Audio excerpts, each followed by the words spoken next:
Hi, this is Dr. Les, and welcome to another episode of I Bought a Farm. Now what? It's June 1st, and I'm out here taking another look at the heifers. We turned them out to paddock 4 just a few days ago. If you'll recall, the grass was pretty thick. We'd mowed the tops off of it, and they had a lot of grass and a lot of grow in this paddock.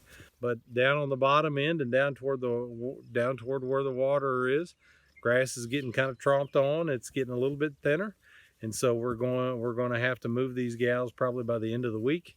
We'll move them up to paddock 3, and we'll go take a look at paddock 3. All right, it's June 1st. We're out just a daily heifer check.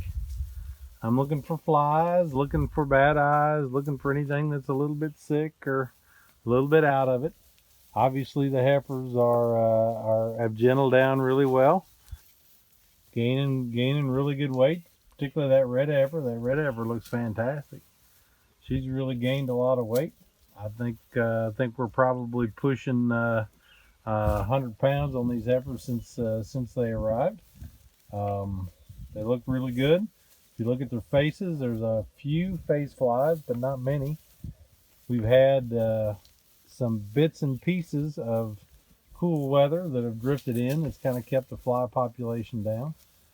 We haven't set up yet to do our fly tags. What we're planning on doing instead is the landowner's out here every day feeding them, and he said that he wouldn't mind just spraying them occasionally.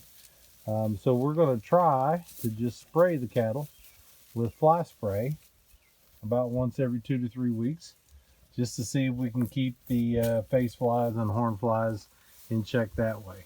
That would save us from having to get the cattle up, and not that, I'm worried that we're going to have trouble with them because they're obviously fairly gentle, but the less we have to work them, the less weight they lose, and so forth. And so if we can do it with just spraying them every so often, we're gonna try that. Now it might not work, so we're gonna have to just wait and see. But anyhow, there's the heifers. They look really good. We still got some old dead hair that's got to get off of some of these gals, and so I'm hopeful that that one back there is shed. The red one's shed. There's 2 or 3 others that are shed. But hopeful that they get through that here pretty quick, because it's going to get hot here toward the middle of the week, and it'll really help with their heat tolerance if they can get rid of some of that hair. We did turn the cattle out into paddock 4, so we were planning on going from paddock 1 to paddock 2, but then if you remember, I changed the plan and moved them out here to paddock 4.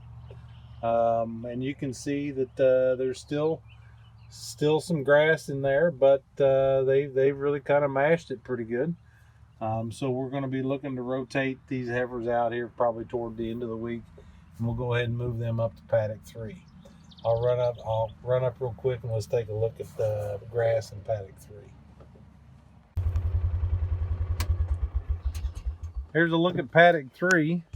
You can see some orchard grass. There's some timothy, certainly fescue, a few weeds, and a little bit of vetch, actually. If you look down in through there, it's pretty thick. What we're going to do is we're going to take the tops off of that with the bush hog. So we'll have that setting about as high as we can get it.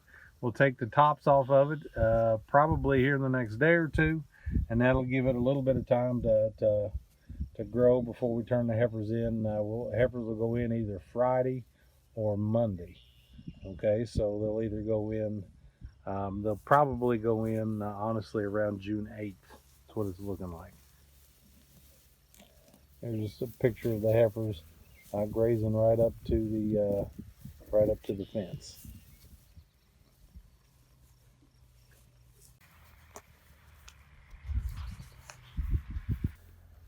Every time I come out, I do a check of the electric to make sure that it's working.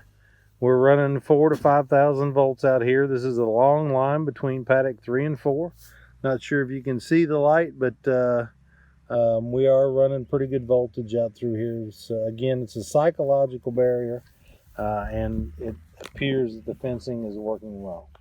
Thanks for joining us for another episode of I Bought a Farm. Now what?